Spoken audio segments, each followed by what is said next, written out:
Well, welcome everyone, and welcome to What Makes It Tick, episode 15-ish. I'll just go with the ish there. This is April 23rd of 2024. I have a feeling we're all still kind of reeling a little bit after the NAB trip, and those that made it out there or hung out afterwards. The It always seems to happen after NAB. You just kind of like get this daze as you're trying to catch up, and definitely after a few days of walking around, my knees were telling me it's time to stop and slow down. Today, we're going to talk a little bit about going to something that's recently become a little bit more important to me, and that is rundowns, timers. You can call it a couple different things, but most people call a rundown, maybe a run a show. I'm sure we've all kind of ran into the same kind of challenges when doing your productions. Questions like, what's going on right now, or what's coming up, or how long have we watched this one guy go on and on and on and on. And then, of course, the most important question of all: when's lunch? When's the lunch break, right? So, as I was looking around, there were a lot of different timers and rundown type options. I noticed though that the thing is, we always want more timer options, more countdown options. So you may want to count up, you may want to count down, you may want to have seconds display. Well, some of this is clients facing stuff too. So they may say, well, I want to see seconds.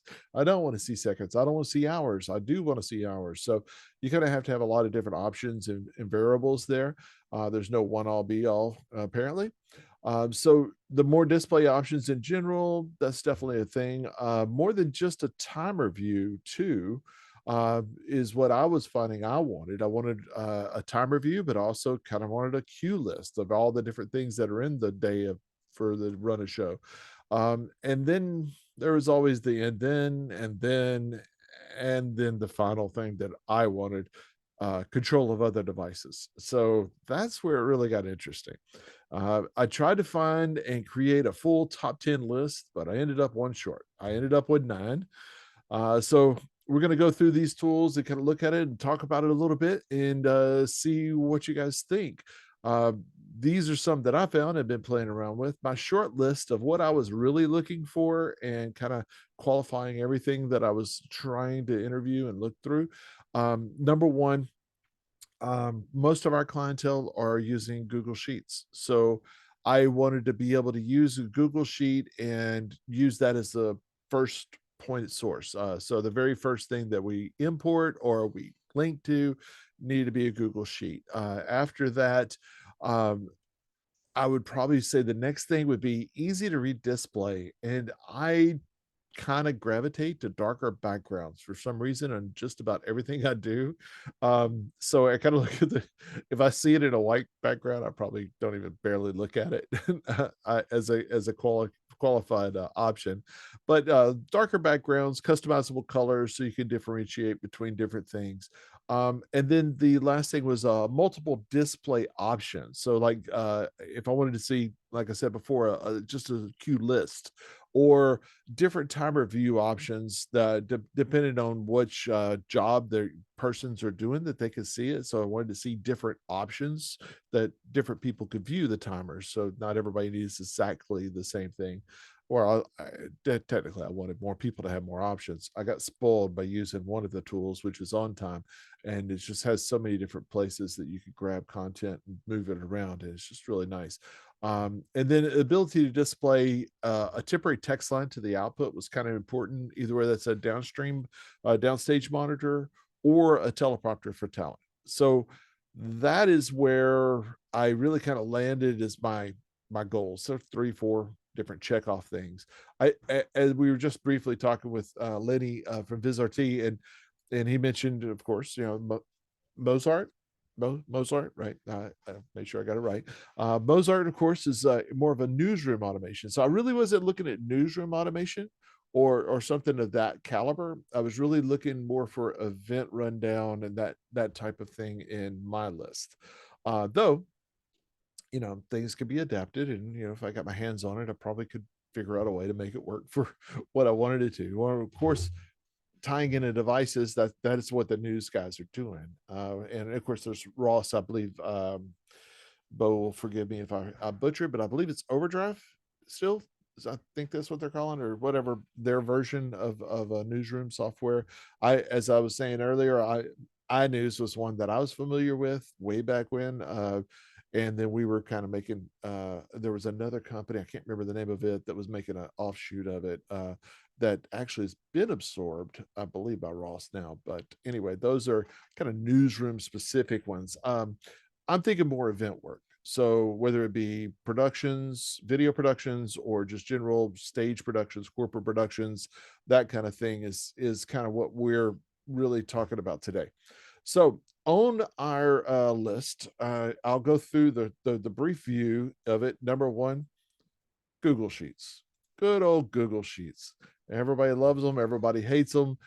The price is right though, because they're very low cost. Most people have a Google account, or you can get one for free, even with just a Gmail. They're very capable. You can adjust them to make a lot of different things happen. There's a lot of people that have been using them for a long time, so you've got a lot of people that can give you input on better ways of doing things, or different ways of doing things. Well, the interface is, well, ugly. It's just a spreadsheet after all. So you can put lipstick on it, you can color it up, and you can make adjustments in the sizes and everything, but it's just a fancy spreadsheet. That's all. So we'll just kind of leave that one out there as like that's the lowest of the lowest things that we could possibly do. Next up after that, and then these are in no particular order, but I wanted to kind of touch on a few of the things that I just kind of went in my order. I put them in my order as I made my list. Central Control from Joe DeMax has a module called Rundown module.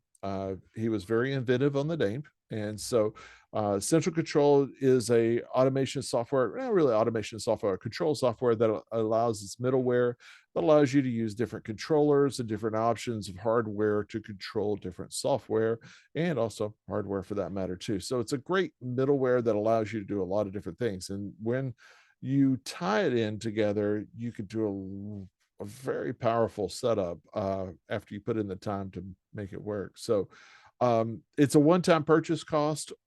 He does have it in multi-format now. It's pending a Mac and he tells me a Linux version down the road too.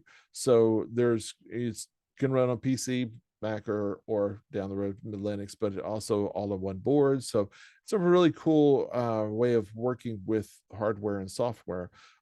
His rundown module though is a little bit simpler. You do have to shoehorn the import of the different, like if you're importing from a Google sheet, you have to abide by his names and his columns, and it doesn't bring everything into it. So that was a little bit of a hiccup I found. One thing though it does is it monitors the file live at all times. So this is something that was, I assumed the other ones would do that. They don't. And this is big to me. So anytime anybody updates anything on the sheet, it's automatically updated in the rundown, like within seconds. And that was pretty powerful to me. It has, like I said, a specific layout, event name, event time, duration, time until, comments, or the headers, the main headers. But whatever you add that capability, and a matter of fact, I'm going to go to a share real quick and I'll show you what it's actually doing and show you what it looks like. So this is our, let's see which one it is. So this is the rundown here. I'll full screen it so you can see it. And I actually broke down my list of what I'm talking about today into it. And as you can see, it's got clocks down at the bottom. And this is the one of the beefs I had with him. Joe and I, he was supposed to be here today. He maybe fell asleep, or it's his later hours. But this is one of the things that I didn't like the clocks. My clients especially didn't like the clocks too.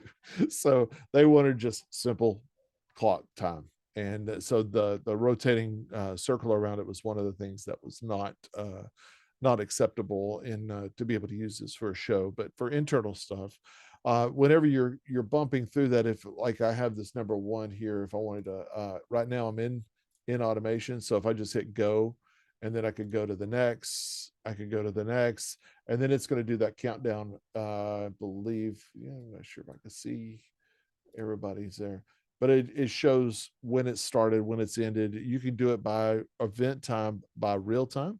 So I just kind of just arbitrarily created some numbers of how long I would talk at each one of the sections, and that's basically that. And then I'm in my next section. The powerful part is this: is I can create triggers from here, and so now whenever I have any of these different things, so like when I first started, said, oh, I'm going to start talking about central control, I could actually send out to the teleprompter or the vector, for instance, I have on my network. I could say, go to a certain input that had that. Now I'd planned on hooking that up so that we could kind of see it automating through that. And then every time I hit go, it goes to it. So that's some of the basics of it, of how you can tie things together.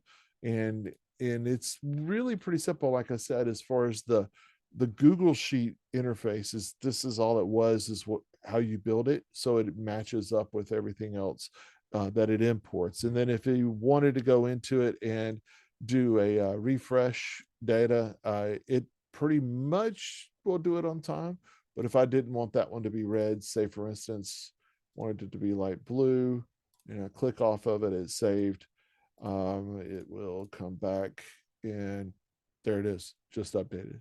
So that was one of the first things. I just assumed that that was an easy thing to do. After working with one of the others that I mentioned earlier, On Time, I found that that's not as simple to do anymore. So this is kind of its basics. So, and if you have central control, great way to get started at it. So next on my list would have to be ShowFlow. This is really more spawned, I think, after out of specifically the corporate event market, and it's pretty stout. They've got a pretty advanced for callers, show callers. It does offer some real time collaboration. You can drop in links to clips and drop in clippage.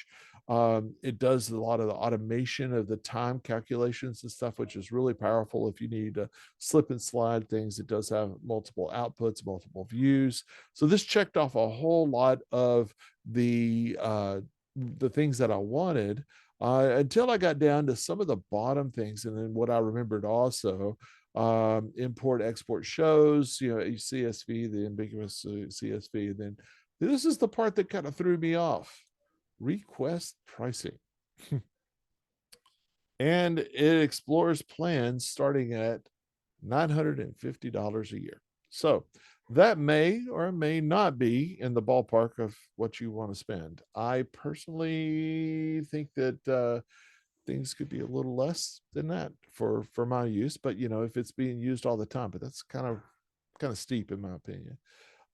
Then I really don't feel like that it is offering me anything more. But I've heard of people paying $300-400 a month easily for it, and so and not using.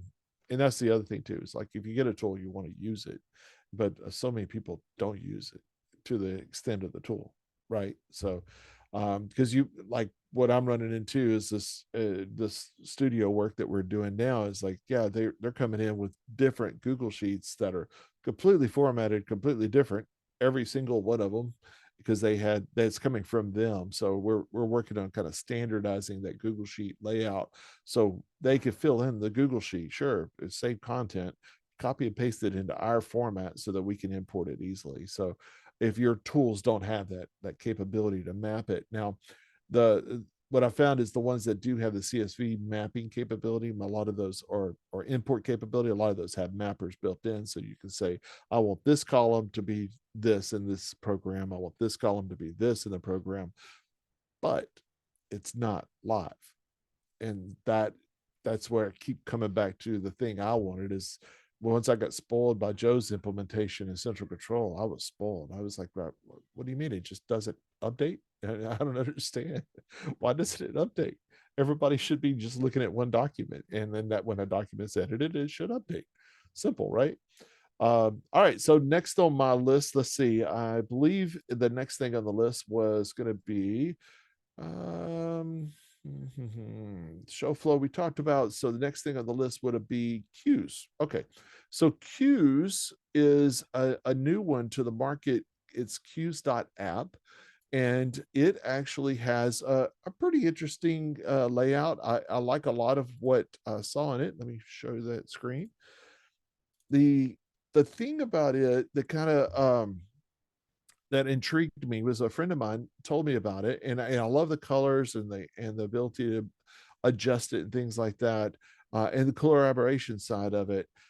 What really ticked me into to checking it out was one thing they had to do was not only automation, the script, the rundown, the timers, and all that, but you had the automator plugin that they charge a separate fee for, and it allows you to control hardware, and so you can control software also. So you can control your switchers and allow it to integrate with a lot of these different platforms, which NewTek being one of my favorite, Viz being one of mine. I use them a lot, and so that intrigued me. Well, they also have one called vMix, and that's what my friend was telling me about. That they have the ability to go in and under vMix in the automator here, you could actually bring in and take care of loading content. So, like these graphics would load directly in the vMix play system. So whether it be in a specific input or a playlist, you could bring in backgrounds and different video clips in. So it not only do you load it into their system, but at the same time, it loads it into your system. I thought that was pretty cool. That was top of the list, pretty cool, actually. So that to me was one of the biggest things that I liked about Q's. Pricing wise, it's not bad. I want to say, it's affordable. If you look at it just a straight up monthly, if you're not buying it yearly, a straight up monthly $50 a year for that kind of capability of saving you time, that's great. And then when you want to add on that automator, $50 a year, so 600 bucks a month, 600 $50 a month, or $600 a year. But if you want the automator, another 2,000, and these are euros, so it's pretty close to dollars right now. And then they have the director part also that you could do, which is a little different. Then they could add on a prompter. So I don't know. You look at it, if you're eliminating work, some extra work and stuff, it could save you time. I guess it could be worthwhile. So then we go to a simple timer and very simple rundown. This is from a guy named, gosh, I'm going to get my script back up. I believe his name is, yes, that's right. And he actually, and then the next one, I'll get to that. So Lucas Hermit, is that right? Yeah. And so he built this and it's done real well with it from what I remember, and talked with, I think I've talked to him in the past. It's like a couple of years ago or something, whenever we were looking for something. But he's actually got a really fluid way of doing stage timing, and allows you just to have the simple things. Of course, you got a companion model to be able to control it, which is also something else I should have put on my list, was device control of the software, because most of them should have it, or I want it if they don't. And there's ways of doing it. So it's a pretty powerful system, and it's cheap, real cheap, in my opinion. At a yearly $180, so roughly $15 a month or so. That's pretty cool.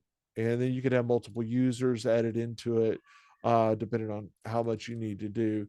You can just get it off straight off of a free subscription too, that's just got a few devices and a few timers.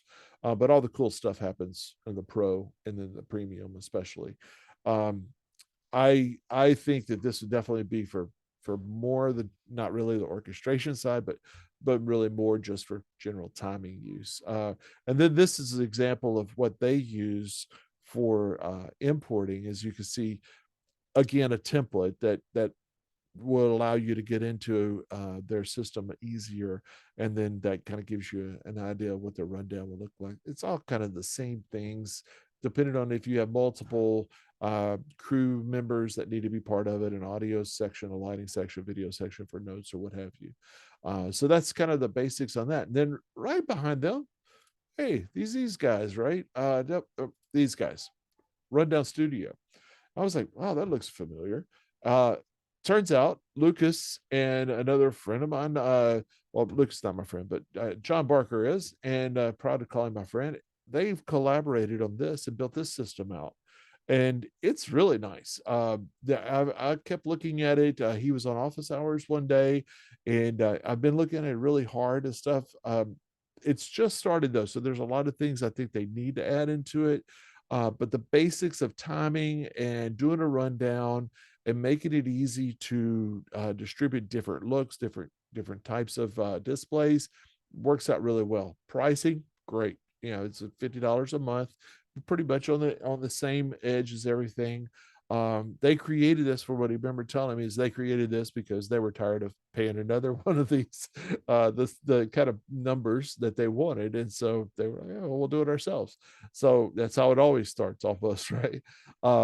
One thing they could do is you could have unlimited guests, and I think that's where ShowFlow actually loses a lot of people, because they charge you for everybody that touches it. So In show, that's how show like that's one of the gripes with show flow. As soon as you want people who get live updates and tracking, mhm, which is all the useful information, exactly. you need to pay. So like show flow, if you are not in the budget for show flow, forces you to like work around its limitation and pricing limitations again. Where it's like, Mhm. you know what? Maybe you don't need access to the run of show. And you're like, well, but I'm the TD. It's fine. We would need to pay another $1,000. So that's one of the things that Rundown Studio does well. They have per seat pricing that isn't crazy. I've never heard anyone be as cheap. Like if you look at ShowFlow, I don't know of anyone who gets ShowFlow for $1,000. Right. Like add a 3 or 4 in front. It is really expensive. It's really cool as well. But that's why it's cool that Studio Rundown Studio is more affordable and allows you to have unlimited guests. We use it now on a bunch of shows, and it's pretty good. Now, one of the things that really threw me off was it didn't have an easy Google Sheet integration. They have Uh, that now, they so do? Okay, well, they they have maybe a didn't really update it. they have probably the most advanced CSV importer Okay, because okay, but that's different though.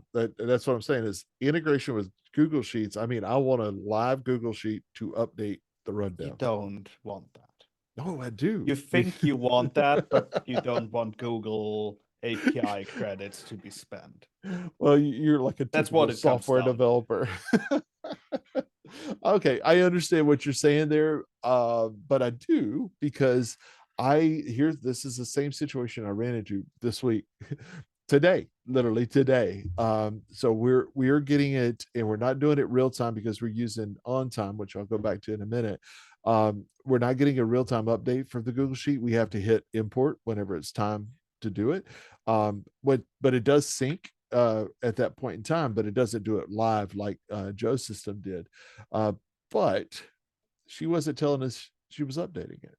And so then we had no idea where the source of truth was. You know, everything was, oh, okay, everything's fine. Okay, we got an hour and a half of this section. Oh no, we're going to do an hour and 10 minutes on that. We're like, did you tell us? Because, well, I updated the run of show. I'm like, oh, but you didn't tell us that you updated the run of show. So we had to kind of work around that.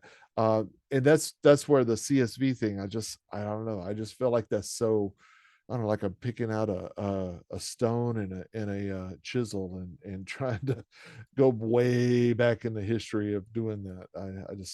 I hate CSVs so much, so much. The other thing I didn't really get on the Rundown Studio, and this is, I guess, I mean, somebody asked for it, exporting PDFs. That blew me away. I was like, why? Why do I want to print stuff? But you can ask anybody around here. I hate paper. I don't want to print anything. I do everything digitally, and I just no, I don't want to print it. I don't have a printer in any of my trucks. I've caught flack on it. I've had to buy a printer one time before because I had a director that was like, "No, no, I gotta print this. I gotta print this." It's like 2 pages, dude. Just hold it up on your phone or I'll give you my iPad to hold.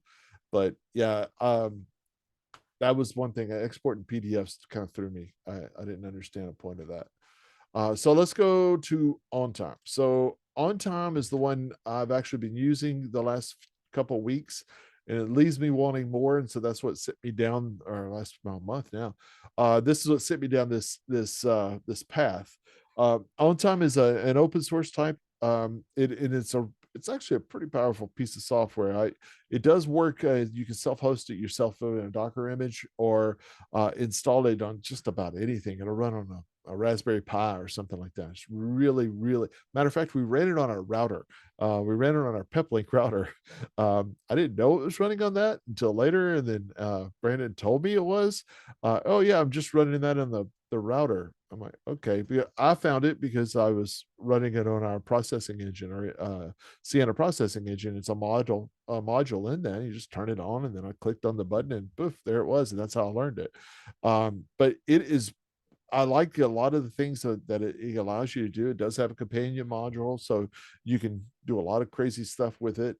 The thing for me was the different modules outputs that you could do. Whether you wanted just a simple public facing distribution, and that this is all HTML distribution. So you just give them a link and there it is. You can give specific things to the production team, or just to talent displays, or operators that are doing the logistics and things like that too. So it's really flexible in the outputs, and that's what really got me looking down this path. The stage timer, I like that I could go in and I could say, I just want just the time, which is what one of my clients wants right now. And then time of day, if I wanted to move that down or up or around, I could do that. It is one of those things that if you wanted to get into it deep, you could edit it. Matter of fact, we had to go in and edit the CSS in it because it wasn't a true black when we first got it installed. It was just slightly black. I don't know how you do slightly black. What is that, gray? Yeah, it was gray.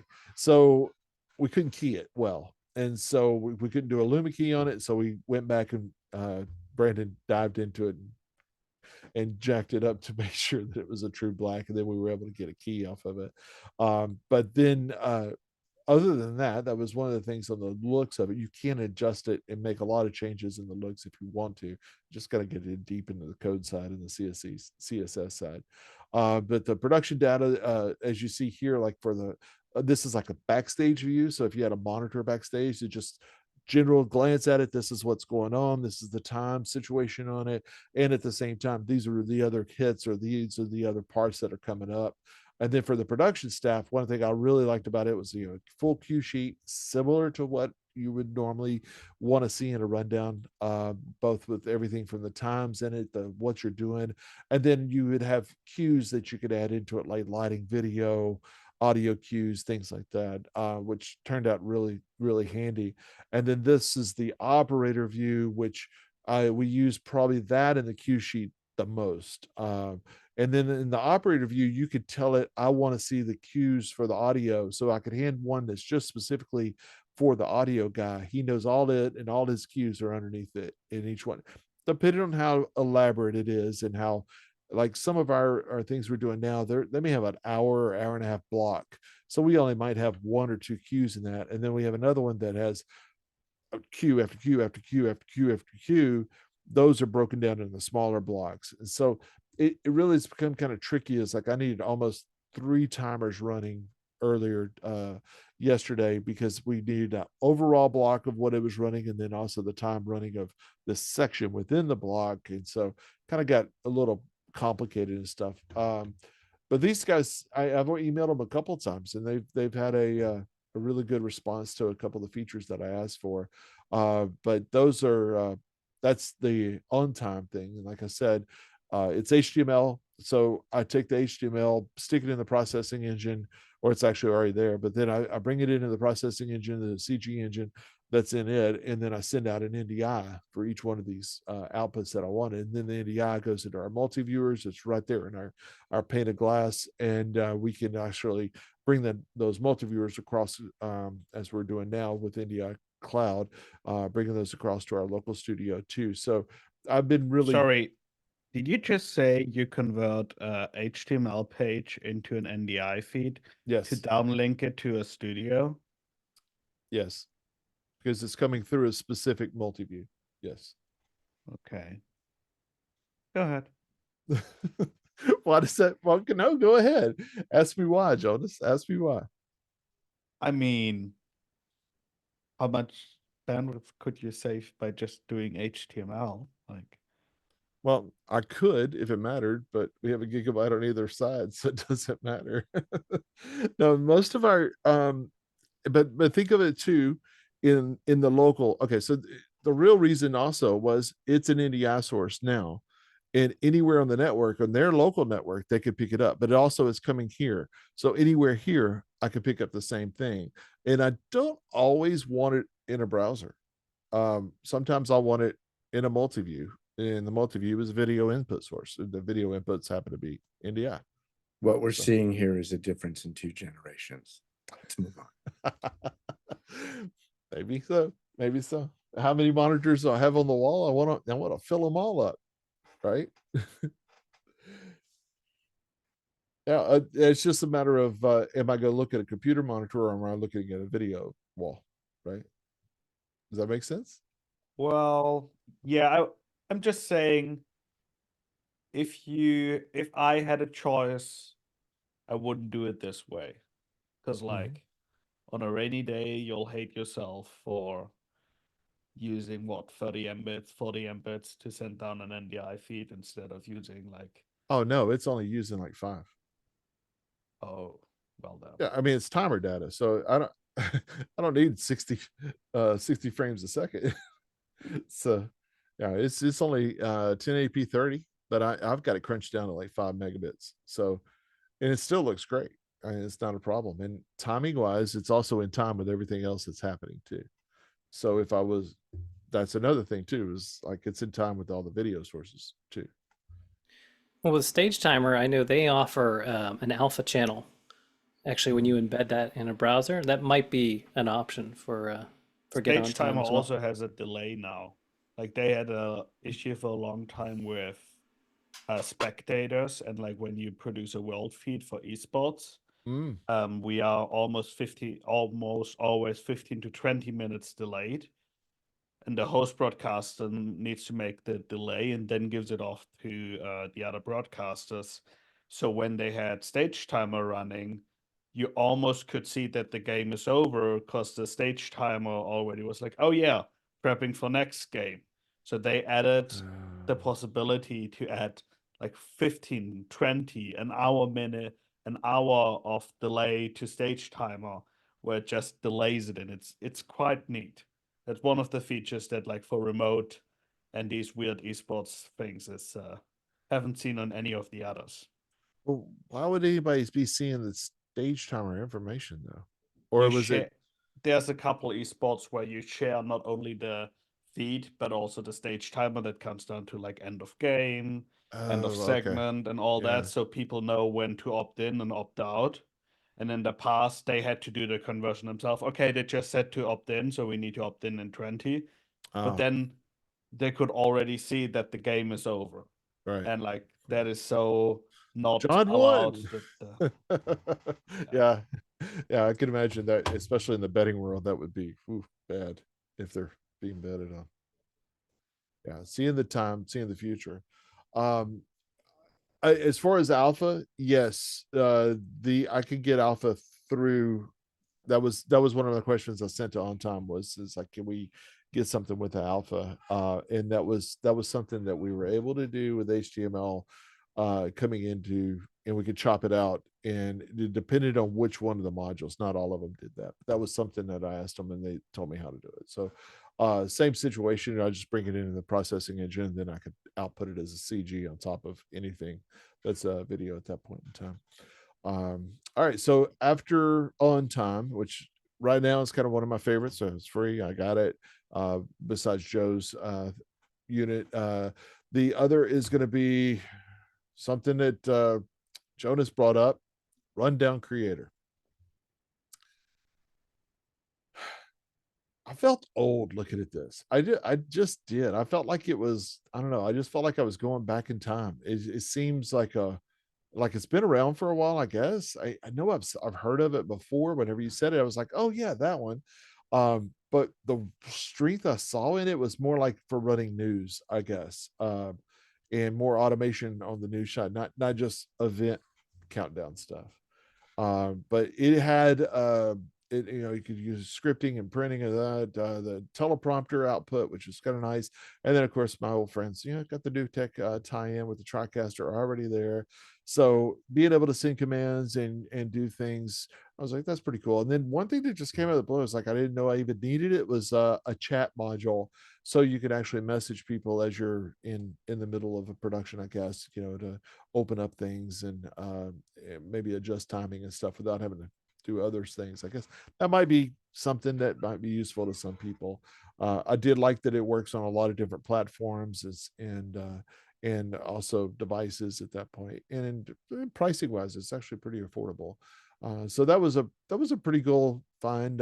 Again, the whole white thing, maybe that's a settings thing that they have, but I never could find anything in it. Granted, I didn't download the demo of it, but I looked around the website and looked through their boards and stuff and different comments. I never found anything that said it could be colorized down to something that was a little bit more tamer. It's what I've used at Microsoft, and so it feels like something that's been around a while. They're used to white pieces of paper, and again, it was ported over to these other platforms out of necessity. But its origins, I'm sure, are Windows. Yeah, probably so. Yeah, even though it's got a Mac browser up there, right? All right, so then the last one, the number 9. This is the one I was like, holy cow, this thing is so cool. I love this software, but I would never ever probably use it. QPilot. If you've never heard of this, it's pretty amazing. Chris, you would probably fall in love with this because it actually has, you could put the song in, cut on the beat, send the cue to the switcher, even trigger the camera operator. Like if I remember right, you could actually have a display for different camera operators that could follow along. Holy cow, this thing is powerful, but kind of not what I wanted for what I was looking for a rundown. But wow, just wow. I was looking it's used for the ESC and a lot of musical performances. Yeah. And like it goes as deep as like as an operator, you have rehearsed positions that you need to be there, and it's like be there in 10, 9, 8, 7, 6, and gives you a cut countdown him. to get to And it. like, Yeah, that's amazing. But what's interesting is they really try to run on a second ME. So like the main TD like cuts everything, like the storyline and emotion and all that.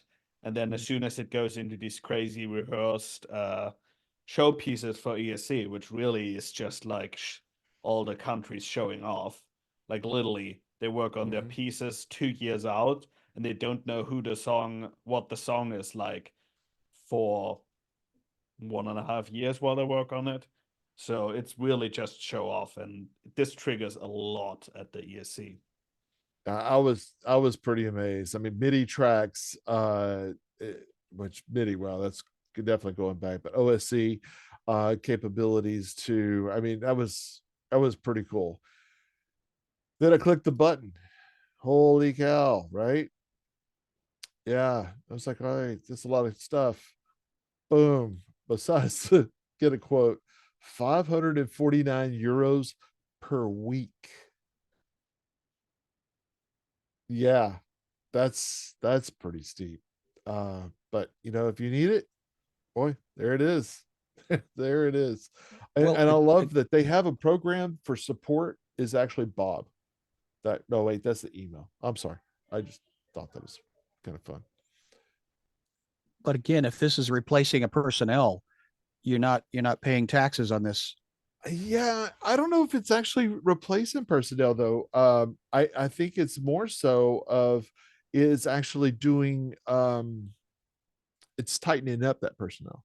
So it's allowing you to make better calls and more timely calls. I think this is also a matter of like, how many of these are you actually going to sell?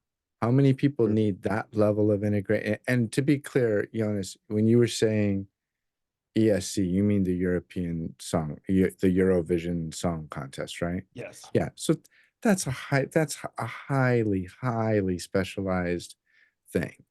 Like, how many people need that? Right? There's It's probably only actually one of one the common. Eurovision. It's actually one of the common issues with rundown tools, why they're so expensive. What's the show flow people talk about it quite a lot, that like it is really niche, it is really show critical, because like if you build your show based on it and then you fail, so like there's a really high level of technical secureness that you need, and then there's like not that many people, that just gives a high price. There's not Yeah, much so you can do. like for example, 15, 16, 17 years ago, I paid a programmer to build me my own personal Frame.io a decade before Emery Wells did. Mm. It cost me 30 grand over the course of several years. Yeah. But it has one customer, and that's me. Yep. You know, it's there. totally custom from the ground up. Yeah. So Yep. I think the biggest mistake I ever did was we actually had some of our clients who were using it on the receiving end, and they go, "Oh, we need this. We want to buy this." And we met about it and talked about it and said, "Yeah, we don't want to get into the software business." What did Emery sell Frame.io to Adobe for? Biggest mistake of my career. But I mean, anytime you have idiot. Yeah. Hey, Talala. anytime you have high risk and low numbers, you have expense. True. Yep. Another useful program, I mean, it's QLab for Mac. It's kind of in the middle there. I mean, I wouldn't call it exactly. We've used it for run a show before. Once the customer has locked everything in, and yeah, which is the same case for all of these other Q automation programs, right? You can kind of paint yourself into a corner if you're not, if you're not careful. But I mean, it's great for. I mean, you can shoot timers. We've used it to trigger, Companion, Resolume, or just as a, just to keep us on, next queue. Yeah, that's another. It's relatively inexpensive. Yeah, actually, we're using that for playback on a couple Mm. machines in the studio. The one thing that when you say for timing, were you talking about the elements that are in it? That's you're just reading off the timing, or were you actually outputting a timer? So we've used it. I can't remember what the name of the program. Like it doesn't output a timer per se. You could do it with the NDI in text, but there's a lot of programming involved. Like it's easier just to integrate to any other, existing timers that have an API, and then you just trigger the API. It can be done, and there's some scripts out there available. It just gets really hairy really fast.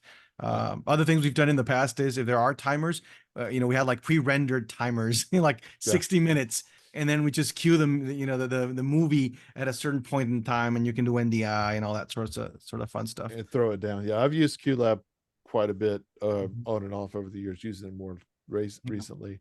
And I think that QLab also sort of falls in the line of show control, where you're connecting machines.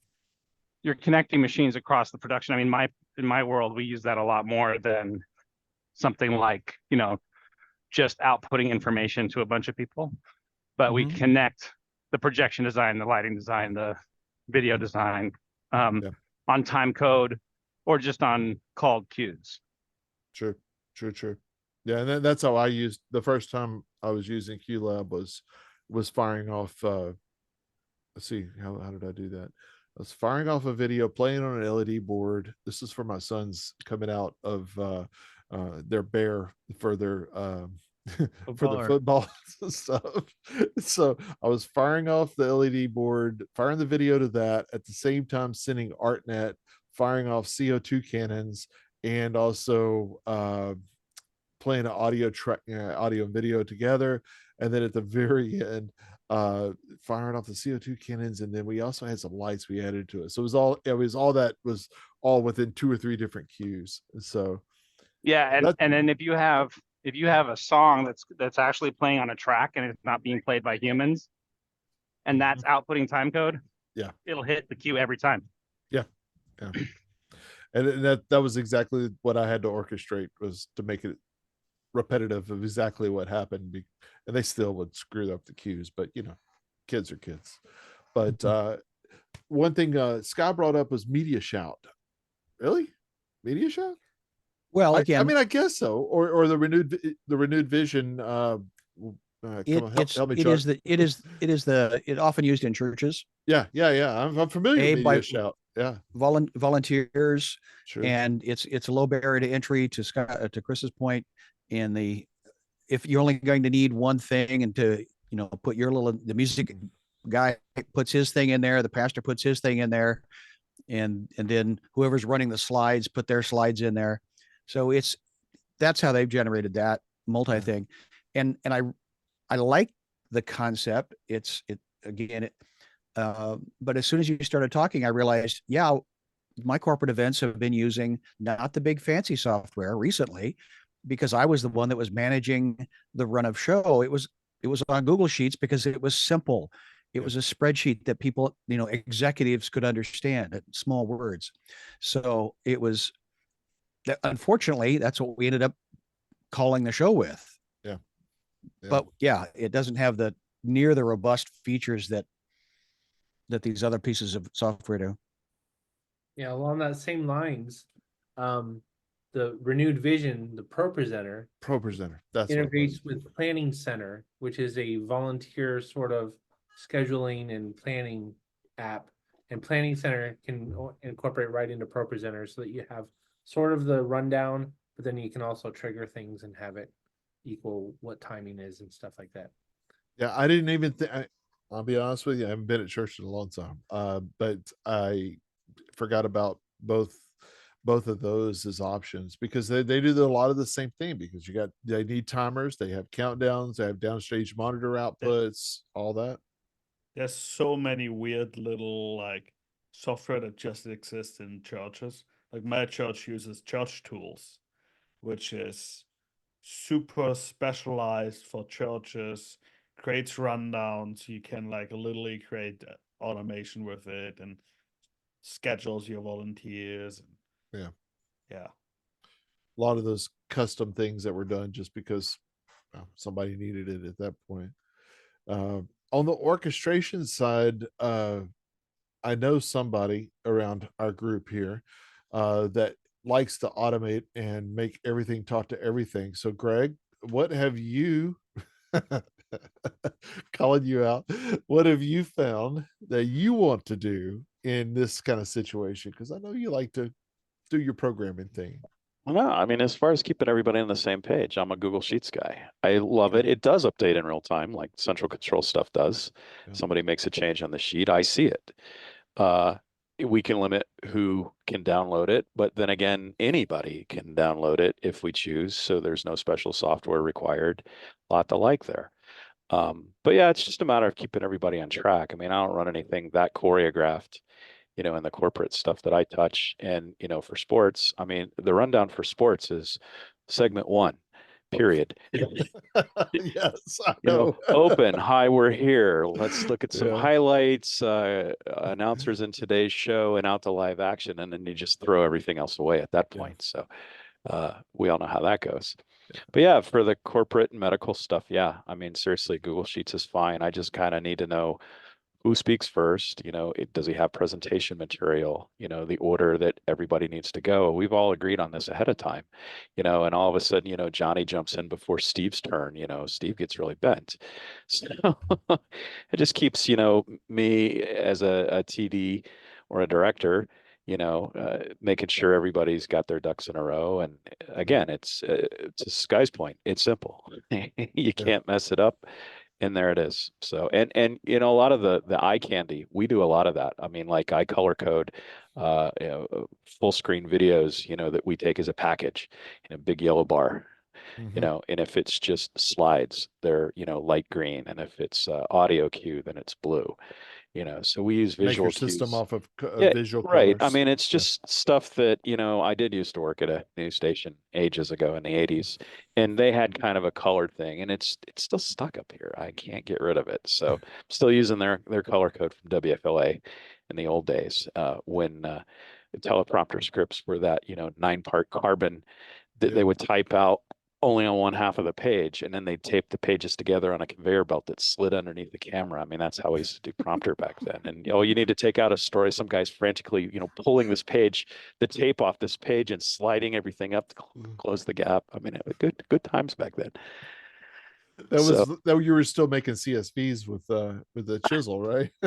There was no such thing as CSV back then. So anyhow, yeah. So for my needs, I found that's fine and dandy. So would you consider something more robust now that you've seen some of the options and stuff that I had? I mean, yeah, I kind of like that on time thing you were playing with. I bookmarked that to look at later on. Sure. I will check that out. And I need to, so you can take this whole Google Sheet that I've been using and bring it into Central Control and actually slave stuff off to it. I would love to play around with that at some point. Yeah, I could think of a couple of items. But yeah, I'm still kind of old school. Just, you know, tell me when to hit the button and I'll hit it, make it happen. well, one of the things, because this was top of mind yesterday and I was fighting the fight and I'm like, I can't find what I need. I can't find what I need. I had I'm going to call Joe idea. And I was like, because you showed me this rundown thing. And so you stepped me through it. I'm like, dude, I mean, here's my thing. It's not, you know, it's not going in. So we finally fought that's one thing, Jonas. The API key BS that you have to jump around between to getting it from Google. And that like, was a pain. The worst thing, I'm guessing you probably don't have a high enough key. So like at some point, without spending hours and hours and weeks of legal back and forth with Google to get the right API keys, you have to make a trade-off of how many updates do you want? Do you want to update everything? How often? And if you mess up that calculation, suddenly you lose all the updates for the rest of the show until you create yourself a new key in the middle of a show. That's quite scary and it's painful. Understandable. Yeah, and it's definitely something I'll keep in mind. What I was doing was you have to get an API key from your Google account, and you have to put that into the Central Control software or OnTime, both of them. OnTime actually used, I think, was OAuth. I don't believe it was actually the key. They were different. The two methods were different between what Joe did. So I called Joe, said, like, this is not working. Well, it turns out it's because my headers were different. I assumed he would just read my header, first line, you know, from A1 all the way across, and he would just import those and then suck it down. And then that was what? Well, it's not. He was like, well, that's just stupid. Whoever wrote that software. And he has promised me that he's going to address it. So given that, I mean, how do you know what his column template is? Is that something that populates? Is there a note in there to tell us that? Because seriously, I haven't played around with this yet. Or is there a template I can download? He says, here, start here. No, it literally is event tag, event name, event time, duration, comment. That's just 5 things. That's all that was really there. Yeah. Wow. So I was like, really, man? He goes, yeah, I didn't really give it a whole lot of thought. I was solving a problem at a time that I thought I was solving a need. And fulfilled the need and solved the problem at the same time, but it was pretty simple. So he's understanding the need for it now and a further need. And I told him he could put my Yamaha module on the back burner and he could work on this for now, since somebody got the Ross thing out of the way.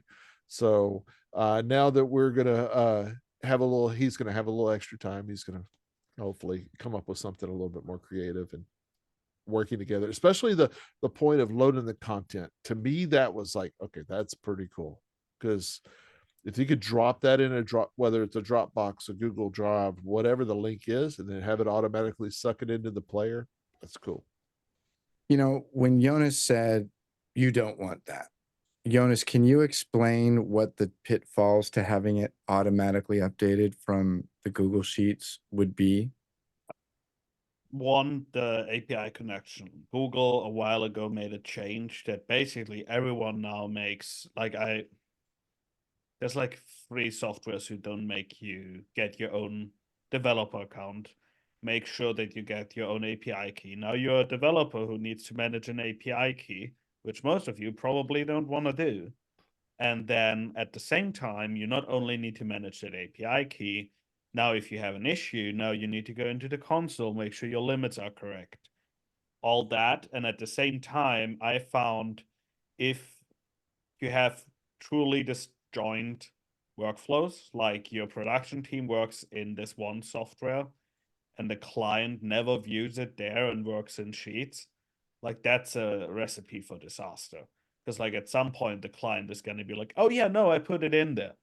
And you're, after it worked for like 2 or 3 weeks, your texts are going to be like, oh no, it's totally not showing up. And then you find out that your client used a weird umlaut or something. Added a column that isn't connected or something. Exactly. Yeah, which it could be. Yeah. Or just used my name and broke the whole thing. And like what Jeff said is the typical thing. Like I've yet like really live import and export is really, really hard to do well with Sheets. So everybody does like some weird, oh, you need to follow this accept template, or it will completely break. Yeah. And clients, like if you tell, like, it's much easier to tell them we're gonna actually use this software, and then you can tell them, oh yeah, sorry, no, you can't add that column, but we can do this way, like redirect them. But Sheets doesn't have the limitations that you need to make it stable. Like I had clients be like, oh yeah, I just added another column and I called it the same thing that the other thing, and you're like, you did what? Oh, that's why our automation broke. Or like, yeah, I just updated all the times to my time zone because like I couldn't understand what you meant. You're like, well, this was all in UTC for our automation. So that's where I'm like, Sheets really isn't built for this. And but maybe that's more of a client thing, right? Rather than Sheets, because you wouldn't give them access to any of the other queues as well. I would give them access to Rundown, like to the Rundown Studio. Like I just want them to see it on the same plane that my texts are gonna see it. Because like we had this issue so many times where like they use Sheets and then they copy it over and they do something clever and then it breaks and no one knows because like there's 3 different sheets in between and suddenly everybody screams and everything is on fire. Yeah. Not that go ahead, Todd. I do a stupid little thing that I need like desperately for everything that I do in my lighting design world, which is that when I'm building the queue list, I do it in Google Sheets in format that I can send to the stage manager. And then I just have it populate over to something that's super dumb for exporting into the lighting console. And I take the CSV. I mean, there's a bunch of steps. Like if Jonas were doing this, he'd be pissed because there were so many steps, but it saves my butt because, I can't take the time to tell them to write like all the cues in. It just goes right into the lighting console and it saves so much time. And but it's not like no one would call it automated at all. But it's this little and when I do it, the electricians around me go, "What did you just do?" Like it blows them away. But maybe someday I can make that a little bit cleaner so I can actually share it with people, because right now I have to use a Python script to convert it to something that goes into the thing, and it's like all this different stuff. But it's really important for my workflow. Although there may be a way to do it, I've always thought it would be great if in a spreadsheet, I probably can't do this, if you could lock out cells or columns by user. Like client can't touch this column. And you can. Can you? Okay. Yeah, you can. I haven't done it for show automation, but I've done it like with the vendor. We have certain vendors and the way we, see what, what balances we have between each other. It's a couple of friends and we each have our own agency and we have a Google Sheets, and I don't want them to touch certain things because they'll break stuff. So you can lock certain cell ranges and stuff like that. It is possible. So our volunteer sheet for the show, only people that sign up, we give them specific cells that they can put their name in for access. You just create that dependency. See, I wasn't aware of that. I just hide learned them. something too. And that's the only way I would ever use Sheets. Like, well, again, we don't use nearly the automation that you do, Jonas. I mean, I don't use automation. I have really well-paid people to press buttons in exactly the right order. Like, and that's my automation. I give them my sheet and they do it. My job is to try to screen scrape, brain scrape from too many executives, all afraid to lose their job and changing their mind every 3 minutes. 3 seconds. And so I need a brain dump location for them to at least have a starting point. Yeah. So that's why just to, yes, I hand them an Uzi without bullets, but it's a way to at least get them out of their head onto a thing that we're starting to, come together and get on the same page in their convenience, in their time, in their language, because at this point, most people understand, a column and a row. So I don't have time. And that can be totally fine. Like if you look at the office hours IBC run sheet from last year we published, it has, like, we did everything in Sheets, but I spent a day with the team that we had all these things where, like, you selected what field team is it. The Sheets knew who is in what field team and only let you choose people from the field team. Like, it's almost like you build databases and all of that, and you could only select the thing. For then user that assignment. works really well. But like, that's a lot of work. Sure. Yeah. Sure.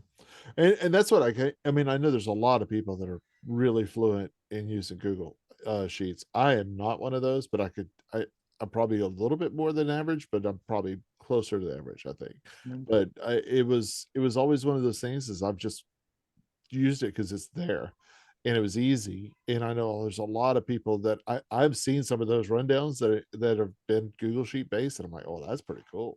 And they're like dependencies too. Like you have this cell that's automatically populating this one over here. Validating and all that fun stuff, permissions. And then ChatGPT is also your friend, right? And those, I mean, especially when you need to convert Cloud, like for example, with your CSVs and running through Python and all that stuff, ChatGPT is really, really good at doing all that stuff.